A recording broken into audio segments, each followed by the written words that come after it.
also hope you will join us for Dare Suite at 6 p.m. in Safra Hall on the first floor. While you are here, we also encourage you to visit our exhibitions in our cafe, Locks, on the second floor. The whole museum is open to you today. You can also pick up holiday gifts at the Pickman Museum Shop and purchase the books discussed today through McNally Jackson in our first floor lobby. This program is made possible in part by support from the Battery Park City Authority.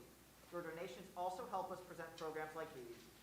And now I'm pleased to introduce our speakers. Elyssa Friedland is the author of Last Summer at the Golden Hotel. She is a founding member of Artists Against Anti-Semitism, a not-for-profit organization initiated by a group of contemporary female authors devoted to spreading light to offset hate. Carolyn Leavitt is the author of Days of Wonder, the recipient of a New York Foundation of the Arts Award for Fiction and a Sundance Screenwriters Lab finalist. She is also the co-founder of A Mighty Blaze. Reuven Fenton is the author of Goyhood. He has been covering breaking news for the New York Post since 2007 and has earned national recognition for his exclusive reporting on myriad national stories. Elizabeth Harris is the author of How to Sleep at Night. She is an award-winning reporter at the New York Times, where she covers books and the publishing industry. Julia Gergely is a journalist living in Brooklyn. Most recently, she was a staff reporter at the New York Jewish Week, covering Jewish life, religion, local news, culture, and community in New York City. Thank you again for joining us today, and I'm going to hand things over to our speakers.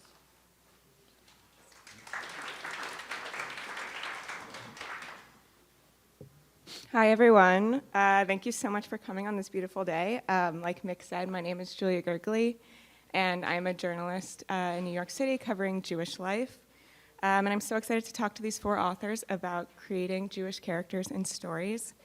Everyone on this panel has published or is about to publish a novel featuring Jewish characters and stories. We have a Haredi man from Flatbush going on a road trip through the South, an ex-Hasidic mother of an ex-convict daughter, a family dealing with the legacy of being Catskills royalty, and a gay progressive teacher struggling with his husband's Republican congressional campaign. And that's only one book. Just kidding. But I have been rotating through these books to prepare for this panel, so in my mind, they're all in the same universe. I hope that's okay. So before we start, I'd just love for, maybe we'll start with Liz, just to go down the line and introduce yourself and talk a little bit about what your book is about. Thank you. Thank you all for coming. So my name's Elizabeth Harris. I'm a reporter at the New York Times, where I cover books. So my debut novel, How to Sleep at Night, comes out in a month, which is terrifying. Everyone buy it, please. It is about marriage and ambition and two couples whose lives intersect. There's a woman who's become a stay-at-home mother by accident and feels like an accessory in her husband's life. A woman whose career is her entire life, but it's a job she's come to hate. And then there are two men who are married. One is a Democrat, one is a Republican. And as the book begins, the Republican decides to run for office. So it's basically about the gap between how we see ourselves and who we are in the world. And a lot of crazy shit happens. I will definitely buy your book. Yes. I remember the debut novel days. I'm Elyssa Friedland. I'm the author of 6 novels and a children's picture book. And all of my novels have Jewish characters in them. But the novel that I think we're going to focus on today, Last Summer at the Golden Hotel, is like as Jewy as you can get. It's the story of two families who co-own a storied hotel in the Catskills during the Borscht Belt era. So think Grossingers, think Dirty Dancing, I think the second season of Mrs. Maisel, but it might have been the third, I think the second. And it's set in modern times, and the Golden Hotel is the last of its kind. And the owners feel a tremendous responsibility to continue the hotel and keep it operating because it played such a huge role in American Jewish history. And in researching the book and delving into Catskills, Borscht Belt history, I interviewed so many people who had very strong connections to the place, and universally, everyone had a perma smile on their face talking about it, and I knew it was a very special place to explore. I live in New York City with my husband and 3 children, and I've also taught creative writing at Yale, which has been a wonderful experience. And that's me. Hi, I'm Caroline Leavitt. I have to announce because last week something amazing happened to me because of Days of Wonder, my novel. I just made the long list of the Joyce Carol Oates Literary Prize. So I feel, no. It's just the reason why it's so incredible is my career has gone like, so anytime something good happens, I'm always really happy. Anyway, my novel Days of Wonder it's based on a true story. It's about 2 Jewish New York City kids. One's rich, one's not, and they're both accused at age 15 of an attempted murder they can't remember. Where the Jewish stuff really comes in is I started writing the girl's mom, and I was channeling my mom, who grew up in an Orthodox Jewish family. And this character is somebody who grew up Hasidic, and loved her community. And she was booted out when she got pregnant from a rape. And I did a lot of research about that, and I just found that the main thing that connected all these people was this desire for community. And that's it. I'm Reuven Fenton. Goyhood is my debut novel, which is basically the story of these estranged twin brothers. One of them's a deeply Orthodox Jew. The other one's a kind of a hedonistic bad boy. And they discover they're not actually Jews, it turns out. So this sets off a wild journey of self-discovery. They get in a car and drive through the deep south and get into a series of increasingly surreal adventures and comic moments. And along the way, they both transform and reconnect and pick up a few passengers along the way. And it's really quite something wild. I wrote this. The bulk of, I started writing in earnest, let's say during the COVID times, and it was a nice way to get away from my day job, which is a reporter for the New York Post. That really seemed to be the only story we were working on at the time, and it was awfully depressing, of course, and the news can get you down. So it was good to get away from that, and I guess I sought solace in an imaginary world of my own making, and sure enough, it worked out for some crazy reason, and here we are. So that's me. Thank you guys so much. So before I start asking questions, I just want to note that we are going to have some time for Q&A. So if you guys think of questions as people speak, please hold on to them, and we'll do it at the end. So Reuven and Liz, this is your first novel, and Caroline and Elyssa, you both said, this is among the more Jewish novels and characters that you've written so far. So I'd love to ask, the decision to dive into Jewish stories, was that more of a coincidence, or did you do it for a reason, and how was that different from other creative writing projects you've done? So we can start with Liz, too. It just never occurred to me not to, right? Like, I guess the 2 men who are married, one of them is Jewish. And so there's sort of, it's a, part of it is about sort of intermarriage and sort of, one thing that I think about is sort of my, like my parents, my father's not Jewish, but my mother's Jewish. And like my wife wasn't raised Jewish, but I'm Jewish. And sort of, I find intermarriage really interesting, especially kind of the further we get away from like, my mother's father was born in Poland, right, and left in 1930, right? Like the further you get away from the world where everyone is Jewish, and the more assimilated and integrated everybody gets, like how do you raise Jewish kids, and how do you give them a Jewish identity, and like that sort of thing comes up in my own life a lot, and and was sort of interesting in the book as well, because if you're not actively, like if they're not going to Hebrew school every week, but you still want them to have a Jewish identity, like it's an interesting, it's a difficult but not impossible thing to do, but you have to be really intentional about it. And since the book is so much about identity and sort of trying to create these identities for yourself and your family and your children, like that sort of played very well into it all. So I would say I was moved by the adage in publishing, write what you know, and I know Judaism.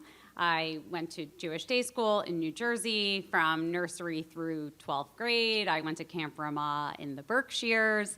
I sent my 3 children to Jewish day school in New York, active in synagogue, and so for my first book, especially because there was so much I didn't know, like how to write a novel, I would say, how to publish a novel, it felt definitely very comfortable to start off with at least my main character is an affiliated Jew. It was territory that I knew, and there are semi-autobiographical elements in that first book.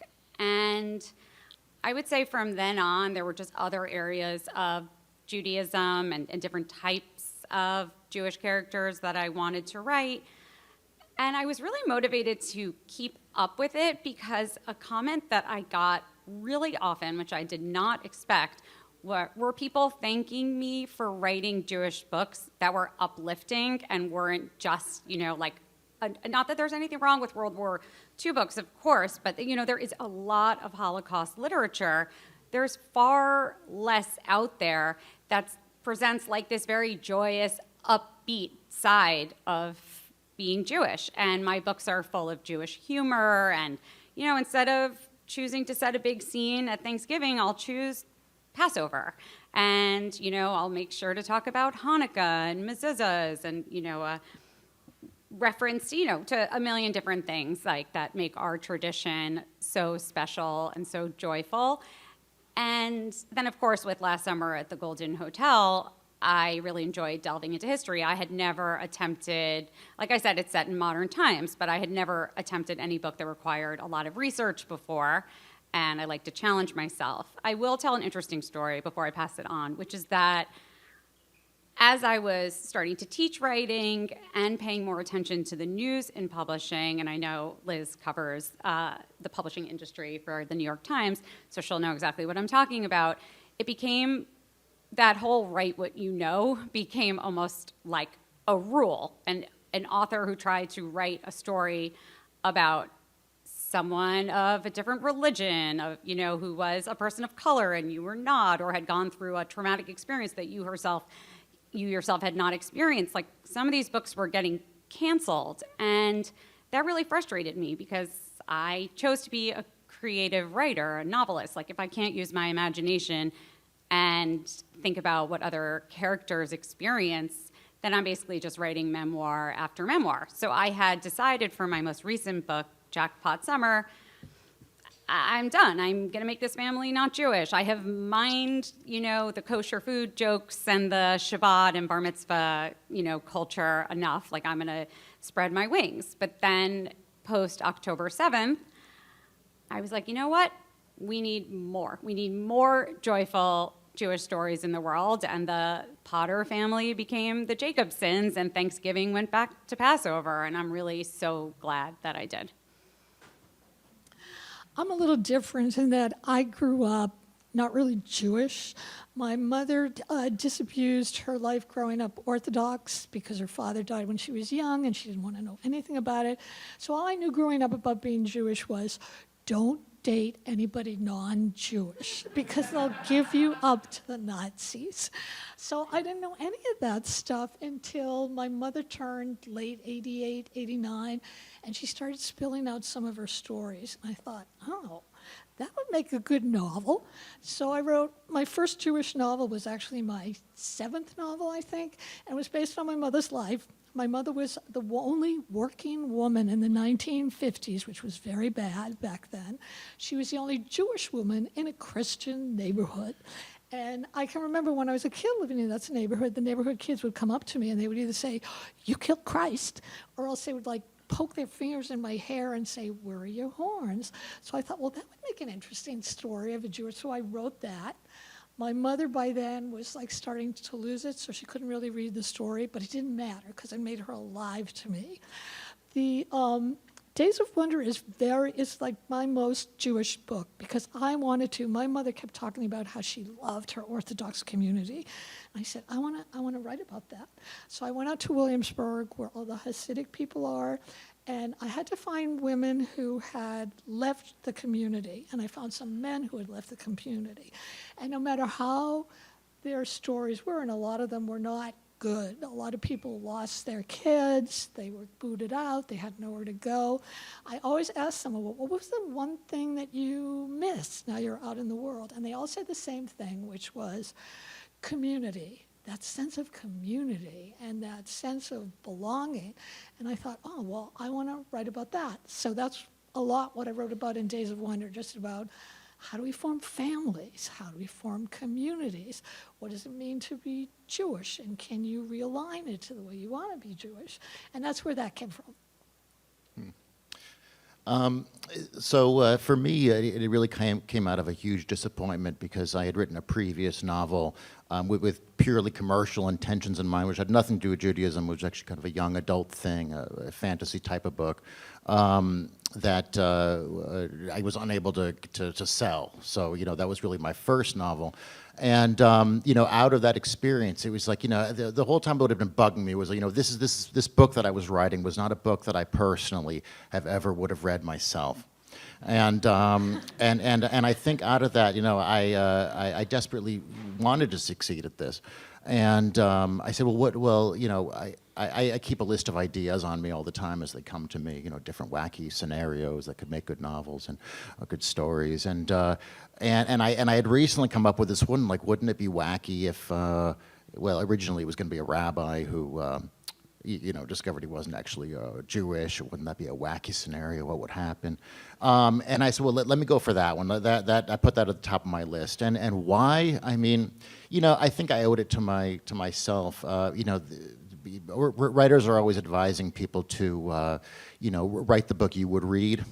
So I didn't really heed that advice with the initial one, but I really do think it's really true, because if you don't, if you're not like completely engaged with the material you're doing, then I don't think that you care as much about the characters you're writing about, and they end up not coming off as true. So the Jewish thing, I mean, it's so integral to who I am that it's almost not even worth explaining that much, because then I'd have to get into my whole biography and why it's so important to me. I mean, it's so much in my blood that I'm almost going to bypass, I think, even explaining why Judaism is so important to me, other than just to say, I mean, it is arguably the number one aspect of my life.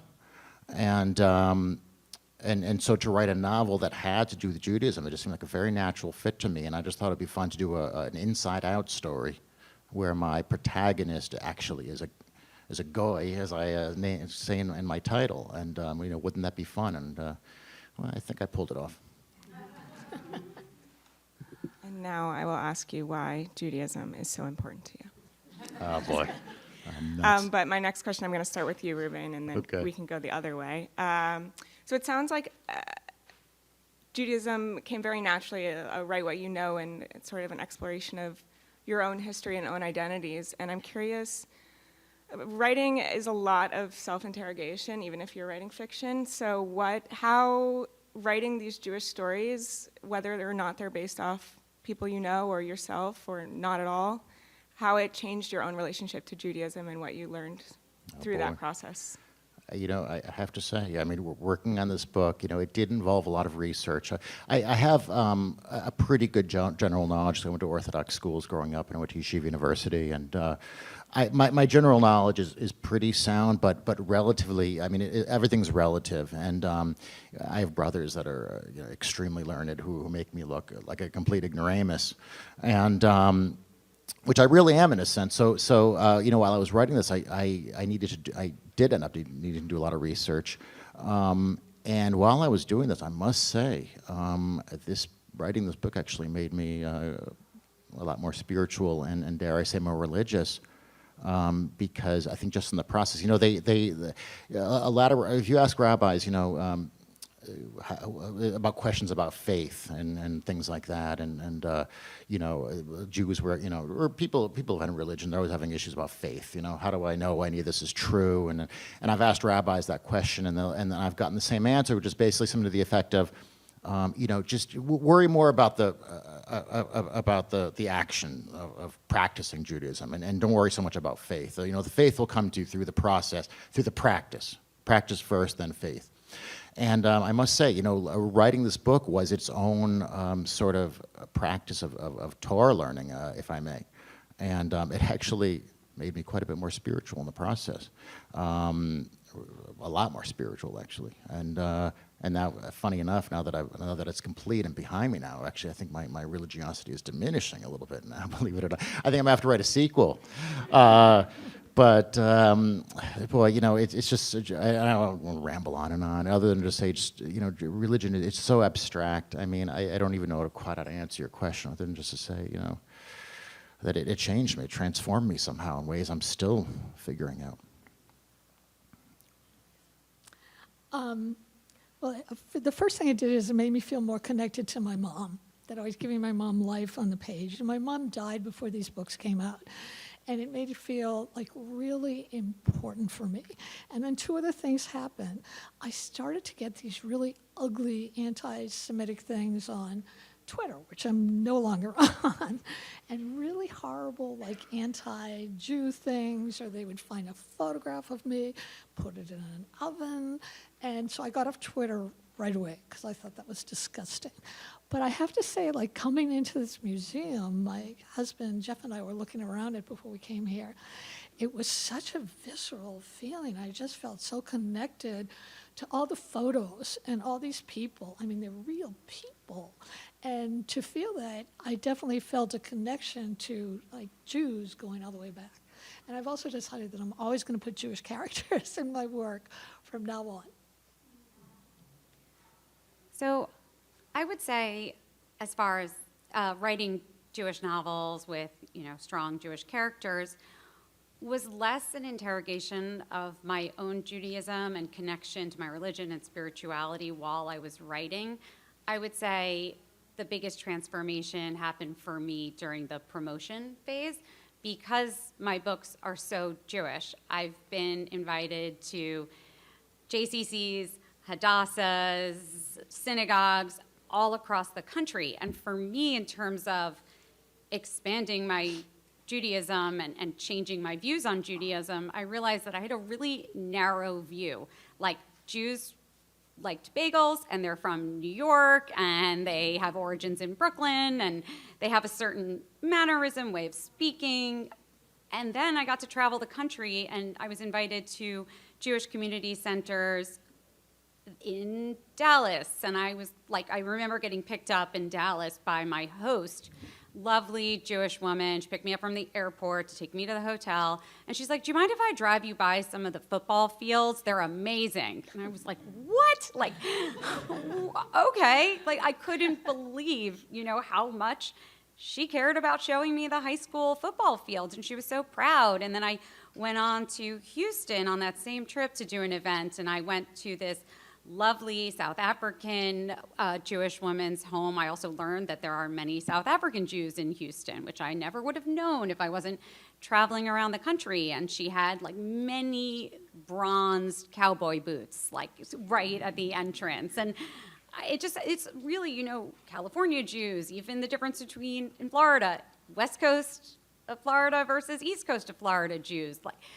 it really opened up my mind to really a great reminder that Jews are not all the same. And in fact, like in this current political climate where Jews, I think, by some non-Jews are being really lumped together as like having the same political views, as all looking the same and having the same versions of history and all of that. Like that just in terms of like culture and daily life just within the United States. Like, Jews are very different from each other. And I'm so grateful for, I've written 6 novels. I've really gotten to go on many book tours and meet Jews from all over. And it's been a huge wake-up call how different they are. Just want to second the East Coast, West Coast of Florida Jews. I have both in my, very different. Anyway, let's see. I would say for me, I don't know if it was my relationship to Judaism so much as it made me want to write more Jewish characters, and I so enjoyed thinking about that part of this character's identity, and I so enjoyed writing those scenes and that sort of thing, and I'm actually on book leave from the New York Times right now writing a second book, and it's very Jewish, and everyone's Jewish, and it's just so fun to sort of really be, like, every scene is in that world now, and that's been really great, and it's also been fun sort of doing the research for it and talking to people of different generations, and yeah, and so that's probably been the biggest sort of change, and it's been, like, really fulfilling and lovely to do that. So over to you. Amazing. Yeah, something I loved about reading all of your books was just the diversity of Jewish experiences you can have, and it was all four of them together was kind of a great reminder of all the different stories and different identities and, like, different levels of importance Judaism is to the story. And a lot of these stories, or all of them actually, like, they're fiction, and they're not things that, especially like someone that left the Hasidic community, that's not something a lot of Jews have intimate knowledge of. Or, you know, if you didn't grow up in New York, you maybe haven't heard of the Catskills until, like, reading Alyssa's book. And so I wanted to start, maybe we'll start with Caroline, and then we can popcorn around, but hear a little bit more about the research processes going into each of your novels and learning about these really specific traditions, and then, yeah, so we'll start with Caroline, right? Yeah. Yeah. Oh, me, okay. Well, my book actually started, it started at a lunch with a friend of mine who I just met, and everybody said, oh, you're going to love this woman. She was an older woman, and she leaned across from me, and she said, Caroline, I have to tell you something. And I thought, oh, shoot, something's bad's coming. And she told me that when she was 15, she had committed a brutal murder with a friend of hers, and she had served time for it. And yes, she did it. So I, of course, was totally stunned, because this was the kindest, nicest woman I ever met, and everybody loved her. She said she went to prison for 5 years, and when she was in prison, she found religion, not Judaism. She became a Mormon, actually. She got her GED, she got a college diploma, and when she got out, she changed her name, moved out of the country, created a new facade, and she was very careful about not telling people what she had done. She felt very bad about it. Then when she hit her 40s, somebody found out, and she was outed, and it was a media storm. She lost her job, she lost her friends, she lost everything. She said, I'm gonna do this again. I'm gonna change my name, I'm gonna do this. So I, of course, being a magpie and a fiction writer, said, there's something in here I wanna write about. I wanna write about, what does it mean when you do something when you're 15, when, your brain is not fully formed, you're kind of crazy and you're wild. And she did it because she was afraid somebody she loved was going to commit suicide if she didn't do it. And how do you remake yourself? So I told her that I wanted to grasp on that germ and that I would never, ever, ever mention her name, which I've never done. And that she could look at the synopsis before I wrote it to make sure that nobody would recognize her. And so I did, and that's when I changed it to the two kids. I got a lot of the Jewish stuff in, but the book is still about the main thing that she grappled with, which, how do we get to be forgiven? Like, how do we get to be forgiven? Like, if you do something early on, then it doesn't happen later. I spoke to women who got out of prison, who were on parole. They had to take a literature course in order to stay out of parole. And they were very reticent about talking to me until I said, look, I'm on your side. I just want to know. Just tell me. And the only thing they wanted to know was, you're not going to make this like Orange is the New Black, right? And I said, no, I'm not. But, they became real people to me, and they realized that they had made mistakes and that they could change. And it was society that was more reticent about letting them change. So that's what I wanted to do. That's what I did a lot of research on that. I talked to lawyers. I talked to the women coming out of prison. I talked to prison experts. I had to talk to poison experts. And actually, if there's any writers out there, there's one woman called the Poison Lady. She's very famous. And if you need poison, she's the one you want to talk to, because she will tell you what poison to use. And of course, I interviewed a whole lot of ex-Hasidic Jews, and I was only able to talk to one Hasidic Jew And she was kind of open about this, and it was just, the whole thing was just so fascinating. It was going down a rabbit hole, and I loved it. Amazing. Well, Elyssa, do you want to answer also how you did your research? Sure. So for last summer at the Golden Hotel, again, it's about this storied hotel in the Catskills, and I, was modeling it off of Grossinger's and Kutcher's and the Concord. I had actually gone to Kutcher's a few times I would say in the early 90s. My parents are here, they can correct me. And my mom had grown up going to the Catskills and staying in a bungalow colony every summer of her life, and she recalls it with such fond memories. And I would say I wanted to do a ton of research. One, of course, as a writer, even in fiction, you want to get the details right. But I felt so much pressure to get it right, in addition, because people are obsessed with the Catskills. If they had any connection to it at all, be it their grandparents met there, or they worked as a waiter there, or, they did the singles weekends, or any sort of connection to the Catskills. Like I said earlier, PermaSmile, they spoke of it with such reverence, and seeing some of the great entertainers. It was, like I said, tremendous pressure to get it right, because you're describing a place that's really special to so many people. And I would say the most gratifying comment that I got over and over again from people who had spent a lot of time in the Catskills was, "You really nailed it."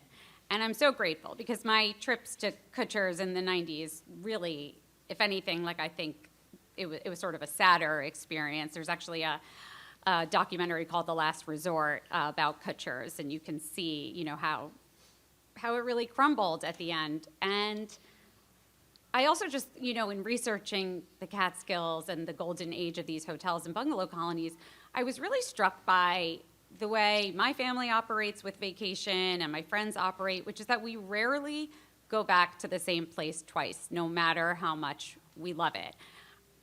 I don't know, I'm in my 40s. I hope it's not for my Instagram content to be fresh. I'm sure that's the case with younger people, but I think our appetites, they just can't be sated easily anymore.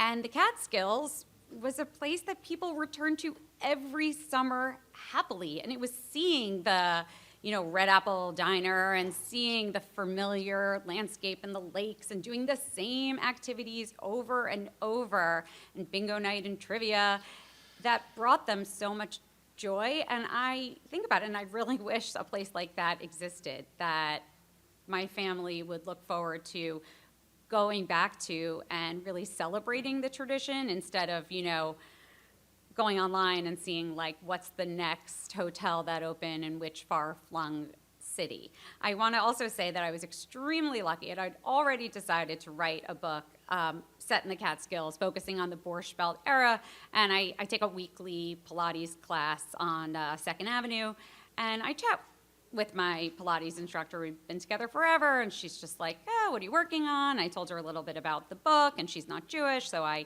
shared a little bit. She had no idea that Dirty Dancing, which she'd seen a million times, she had no idea that that was a part of Jewish history, and even that was a Jewish family. And then I ended up asking my college friends who aren't Jewish, and they also had no idea. So interestingly, there's really some inside baseball there. As I'm lying on the reformer talking about my book, my Pilates instructor leans over and whispers to me, "Well, do you know who's in the other room?" And I knew who was in the other room, the same 90-something-year-old woman who has her weekly session at the same time as me. And I used to just think about her why do I do the same workout as a 95-year-old? I should probably up my game, but lucky that I didn't up my game, because my instructor whispers, "That's Bunny Grossinger. She's a Grossinger." And I was like, oh my God, do you think she'd speak to me? Well, she passed away recently, but sharp as a tack. And I went to her apartment many times. And so she was the daughter-in-law of Jenny Grossinger, who was the face of the Catskills and of the hotel. Really famous, entertained Elizabeth Taylor and many other celebrities. So Bunny was her daughter-in-law, and like I said, sharp as a tack, loved to tell me stories. And a cousin of hers had actually written like a tell-all about the family, and it was never published, and she had a copy of it, just a stack of papers and a rubber band, and she's like, here, take it. I was like, well, do you have other copies? And she's like, no. And she just trusted me. So the first thing I did was run to Kinko's and run off another copy, because I was like, knew I was holding on to this like treasured piece of history, and I read it, like I couldn't put it down, and it was like a reminder of how small the world is, because a family from my kids' Jewish day school was mentioned in it, and it was full of like exactly what I expected about owning a family business, like complication, who should take over, who's a schmuck and not doing a good job, and yada, yada, yada. And so Bunny is a very special person. I miss her. We kept in touch, and that was really just, sometimes you have to work really hard for the research, and sometimes it falls in your lap, and this was a case of both happening to me. Was Bunny able to read the book? Yes, she was able to read the book. She loved the book. I'm still in touch with her grandson, who does a lot of work to honor her legacy. He has a foundation. She loved flowers called Bunny's Garden. And for anyone who is wondering how to get anyone to call them when they get older and keep in touch, I spent so much time in her apartment, and she got more phone calls than I did.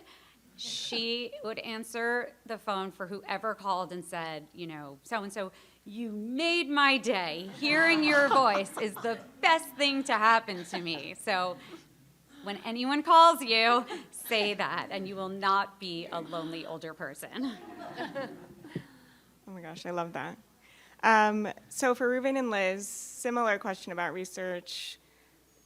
I know you're both reporters at the New York Post, New York Times. What was the process? How is the process different for fiction than the writing news? I'm sure extremely different, and I'd love to just hear about why you dove into fiction at this point in your career.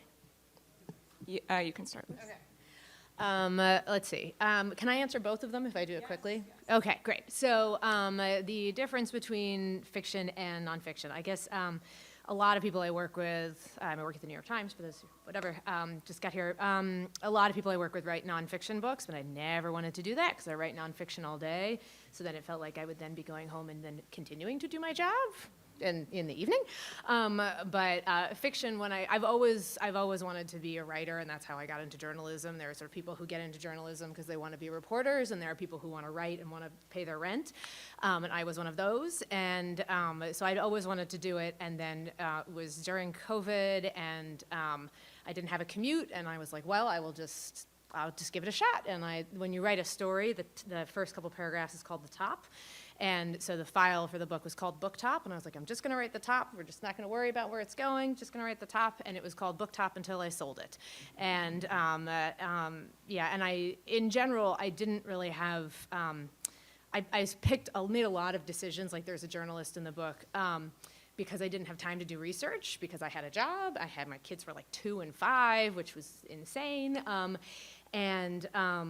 So I sort of had to pick, like, okay, someone's a workaholic, she has to be a job I know, done, like, you know, and things like that. But the one area where I did do a lot of research was, so one of the main plot points is there's a progressive Jewish Democrat, a guy who's married to a Republican man, and as the book begins, the Republican runs for office. So it's about sort of disagreements within families. So I did a lot of talking to family members, and I have family in New York and in Massachusetts, but also Kentucky and Florida, and so I did a lot of talking to people I don't agree with, and the sort of conversations that most of us like run screaming from at Thanksgiving and Passover. I actively ran after people and tried to get them to speak with me, and I also talked to people I agree with who just have very different life experiences, but it was really focusing on okay, it started as this will be much more efficient than watching hundreds and hundreds of hours of particular news organizations, for example. And I wasn't really looking forward to it, but I decided to approach it like a reporter, and I wasn't trying to convince anybody. I was just there to listen, and just wanted to make sure I got it right and understood sort of where people were coming from. But this kind of incredible thing happened, and because people didn't feel judged, because I wasn't trying to convince them of anything, they were very open with me, and the conversations were actually very calm, and I went back to the same people over and over again, and over the course of many months and many of these conversations, we actually like learned to have these conversations without anyone getting upset. And it's been like really an incredible change, you know, and like the book has been done for a year now, and we can still have these conversations without people getting angry, because I think the biggest shift is that, you know, we're all, wherever you are, like you're just used to seeing the other side in caricature now, right? And like everyone is, you know, whoever disagrees with you is very one-dimensional. And like we weren't able to do that after having hours and hours of conversations about like, okay, well, why do you think that? And why don't you think about this when you do that? And why, you know, like, because it was never about who was right. And that really helped. And so I know when like switched party affiliations, which would have been cool, but it didn't happen. But it really did allow people, at least within my family, and wouldn't work for everybody, but it did allow us to see each other as, you know, people just doing our best in a way that I think a lot of us had lost sight of. And so that was like a really huge shift that would not have happened if I hadn't written this book. So. Well, I think Liz was on the money when she started out talking about how a lot of us are secretly wanting to be, a lot of us journalists. You know, we majored in English in college and fell in love with literature and saw journalism as a compromise. That was a job that was halfway there towards towards fulfilling our dreams. So I'm definitely one of those, although I know a lot of journalists who aren't into fiction at all, really, and just are real news hounds who just love the profession more than anything. I'm not one of those. I'm much more into the imaginary world, always have been, movies and literature. And gosh, you know, I had done this nonfiction book some years ago. It's about like wrongfully convicted people. And that was a relatively easy project, but it was a lot of work. And I remember thinking when I was finally done, I was like, this is the last time I do anything like this. I'm going to write a novel next time. That's got to be a lot more fun and a lot easier. Well, boy, was I wrong. And, you know, I mean, gosh, you know, novel writing is so tough. And it's so much harder. But and not only that, but there is like really so much journalism that goes into writing a novel. I mean, I think some of the other panelists kind of alluded to that one way or another. That I mean, the amount of research, it's incredible. And you know, and also like in my case, because I'm writing about a subject I really care about, you know, Jews, I'm going for that authenticity. I'm obsessing over it, about getting it right, because I've seen so many movies and, you know, Netflix shows and where it's just like they just totally get it wrong. It's like, it's funny, it makes me think of my mother, who's a doctor still practicing, and she wouldn't watch the show ER because she just couldn't take how off the show was about, you know, compared to real life. And that's just true of every Jewish show I ever see. I can't watch them. And so this obsession with getting it right just requires meticulous, you know. So I think I mentioned earlier, I have some very learned brothers who were rabbis, and I was constantly texting them questions like minutia, like it was such minutia they didn't even know how to answer it half the time, because I needed this to read that, like, so like if somebody who, let's say, who is Orthodox does read this book or not, will read this and believe the character that they're reading. And I think I pulled it off, although I did make a couple of mistakes even now on a couple. People keep calling me out. I made this little error on there's like a blessing my character says in watermelon. I put the wrong blessing in, and I like multiple people called me. This one woman like was trying to get a hold of me like frantically. You know, I was like, listen, I can't fix it now. No, but in the soft cover, when we will correct that. But I still feel bad about that. But no, but mind you, I mean, this is a book about dichotomies, and this is a book about two things. So we have the Jewish aspect of the book, and we have the whole Deep South secular situation, which is actually the bulk of the story is outside of the Jewish world. And I was equally, you know, obsessed. I like researching roads and maps and just figure out which route would they and what does it look like, because I haven't been to all the places they go to in the book. Been to a bunch of them, but not all of them. And I was just really bent on authenticity, and I had no idea this was going to be so important when I started out. Yeah, I feel like if you're coming from journalism, you just refuse to get anything wrong. Yeah. And you might need to let that go as you write fiction, but I could see how that would be hard. So I think this will be the last question before we do a Q&A from the audience.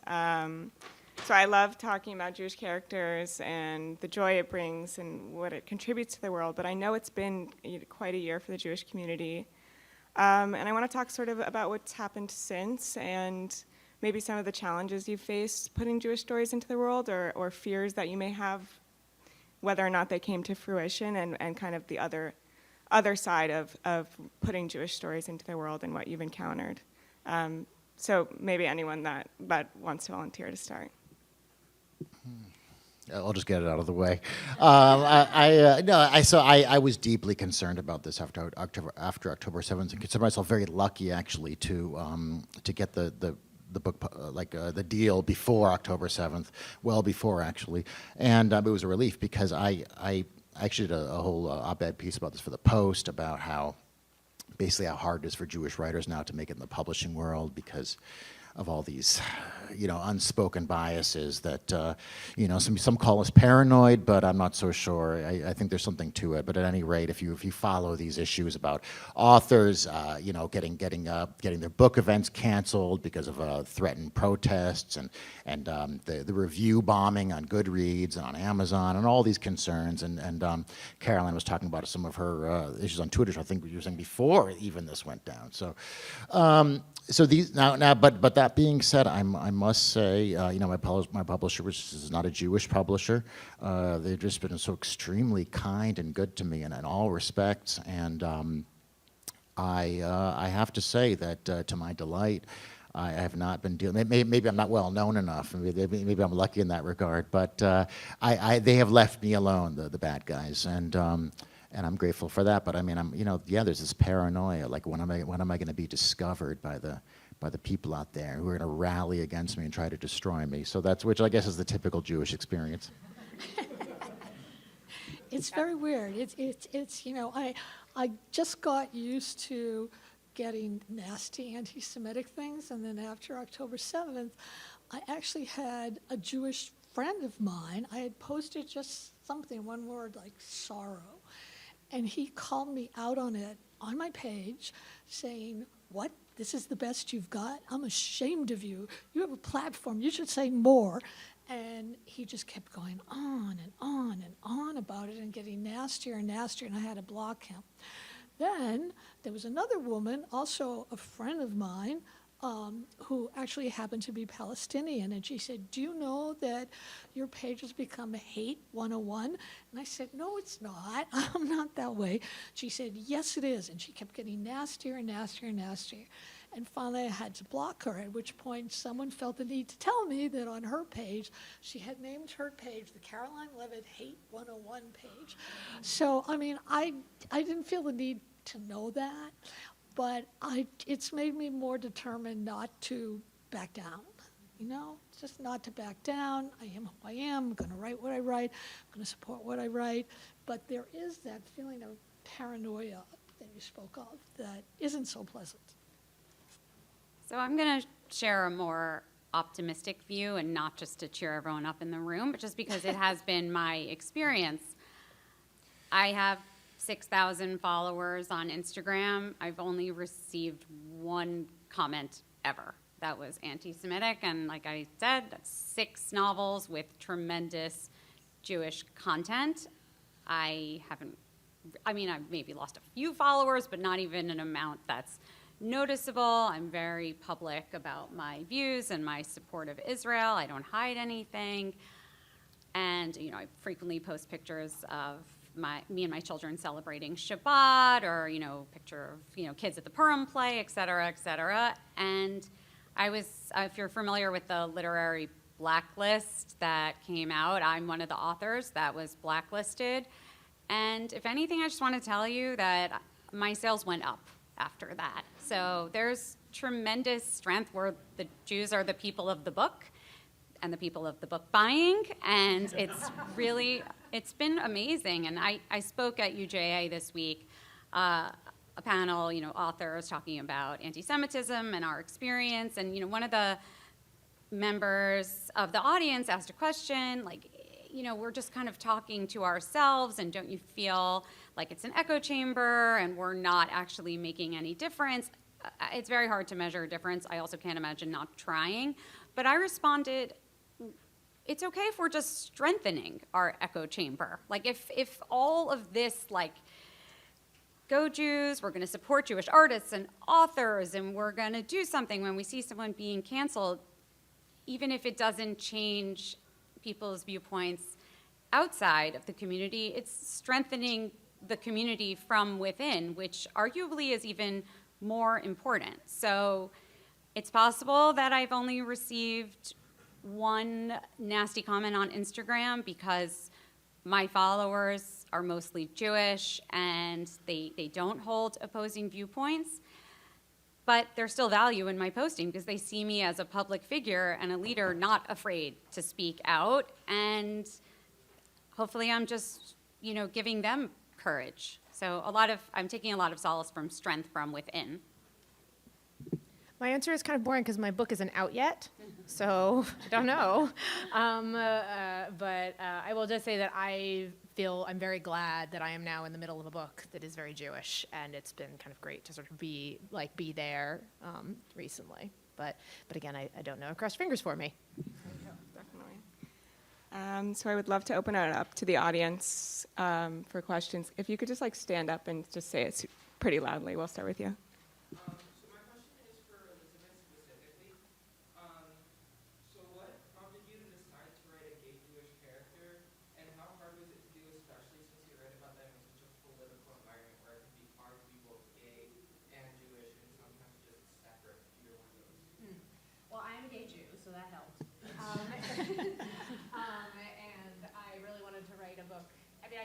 It didn't occur to me to not write a book without Jewish characters. I was always going to write a book with Jews in it. I was also always going to write a book with gay people in it.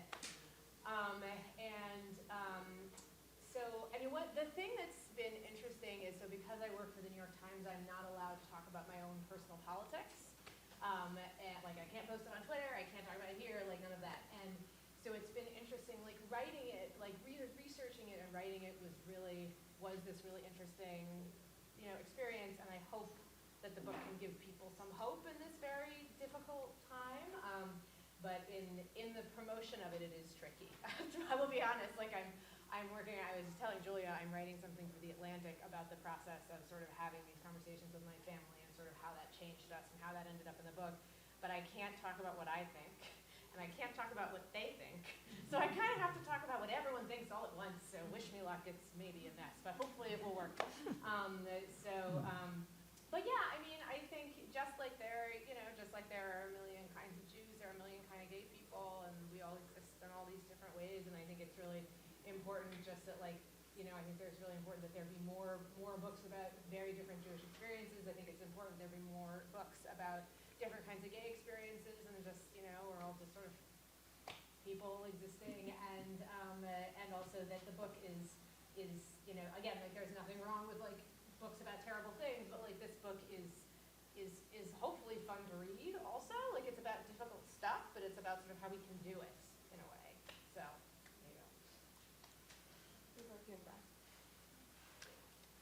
So this references, Elyssa, something that you specifically said, but I think covers kind of across the board. When you were writing either your first novel or have dived into the autobiographical pieces of your novel, how do you balance that? How do you kind of put too much of yourself in there, take some of that out? How do you balance the autobiographical parts of a story that is fictional? Can I just say something really quickly in response to that? So, do you guys know who Lauren Groff is? She's this amazing novelist. In my opinion, one of the best novelists of our generation. I was talking to her about my book at some point, and I was saying that my wife read it, and she was like, none of the characters are all totally made up, they're not really based on anyone, but my wife was like, I see you in all of them, there are little bits of you sprinkled through all of these people. And I said, that's Lauren Groff. She was like, well, of course, it's all you, you did this, you're going to be in everything. And I just thought that was really interesting. It had never occurred to me. So thank you. That's a great question. Not that hard for me to deviate from the autobiographical nature because my life is too boring to be a novel. So I mean that, it's funny, but it's also true. It's been kind of I've been blessed with a very, very nice life and nothing that interesting, has really happened to me that I think is novel worthy. So it's like bits and pieces. Like it's, some of the biographical details are the same, and the Jewish upbringing is very similar to mine, and some of the neuroses that the main character has in my first book are quite similar to my own neuroses. But like the story arc and what happens to her takes place over the course of a year is something that I've never experienced. I wrote about a woman who decides to give up technology for the year, and that just was really interesting subject to me, and so I chose to explore it, even though like this sitting here is the longest I have given up technology, so I've never experienced it. But that's the fun, as I was talking about before. I like to imagine things beyond my own experience. I will say, if you do anything remotely autobiographical, like everyone in your life will say that you've written about them. And I really, in my case, it's not true, and I've been sort of astounded by how egocentric so many people are, that they're like seeing pieces of themselves in characters when truly there is not even a nugget. And that's really just like a warning. Like that is something, I shouldn't even say if you do something autobiographical, because it can be in something entirely fictitious, and people will read themselves into it. I also just want to say to Reuven about the blessing being wrong, like, if you find a typo in a book, we don't need to know. Like, we don't. And if you do end up buying Last Summer at the Golden Hotel today, there's one typo, and there's one time, much worse actually, where I used the wrong character's name. And that, that's a big, but challenge yourself to find it, Hopefully you'll be so engrossed in the story you won't even notice. There's a Twitter account called Typos of the New York Times, and they pick the typos and then they tag you in it. So annoying. People need more to do. Well, my problem isn't so much autobiographical as it is with people believing that they are characters in the novel and trying to sue me. I had one lawsuit I put a character in that was based on old, awful boyfriend of mine, like 15 years ago, who was obsessed with being thin, and he wouldn't let me eat. He would follow me around and make sure that I wasn't eating candy, and the final straw was that he went into my computer and rewrote one of my chapters. So we broke up. So I just wrote like a little section about him, and all of a sudden I got a call from Random House legal department saying, do you happen to know this person named da-da-da? And I said, yeah, I knew him like 15 years ago. And she said, well, he's suing because he says not only is he deeply upset by this erroneous portrayal, but his wife is hysterical. And I said, well, I changed his name. I gave him a different hair. I changed his profession. She said, well, he says you mentioned that it was an apartment on the Upper West Side. And I said, you know what? I know like 25 million people who live on the Upper West Side. So the Random House attorney finally said, okay, I will tell him to go away. So she told him to go away, and of course he didn't go away. I had to change my phone number because he kept calling and calling, and he kept calling and calling the editor, and he finally went away. And all it made me want to do is to write about him again and disguise him even more. Look at all the trouble you get yourself into. Oh my God. I just want a quick kind of technical answer to the woman's question was that, I'll write a novel over the course of drafts, and the first draft looks very different than the last one. And the first one will have a lot more autobiographical stuff in it, because writing what you know and all that, as the story naturally unfolds, there's a lot of me in it. But then then comes the self-editing, and I'm realizing, okay, this isn't that interesting, but here's a piece of it that is interesting and then the imaginary stuff comes in. So a lot of that imaginary stuff stemmed from something autobiographical. So I think if you do it in a draft process, like 8 or 9 or 10 or however many drafts you do, the first ones are a lot more autobiographical and then less so. Amazing. I know I see a few more hands, but we are out of time. But all of these authors will be downstairs signing their books, so you should definitely buy the book, talk to them, ask your questions. And thank you guys so much for being here today. I had a great time. So I just want to say thank you to Elyssa, Caroline, Reuven, Elizabeth, and Julia for such a great discussion. Thank you for joining us. Elyssa, Caroline, Reuven, and Elizabeth will be signing books out in the lobby from 1 o'clock to 1:30 today. Thank you so much. Yeah, that was great. Thank you.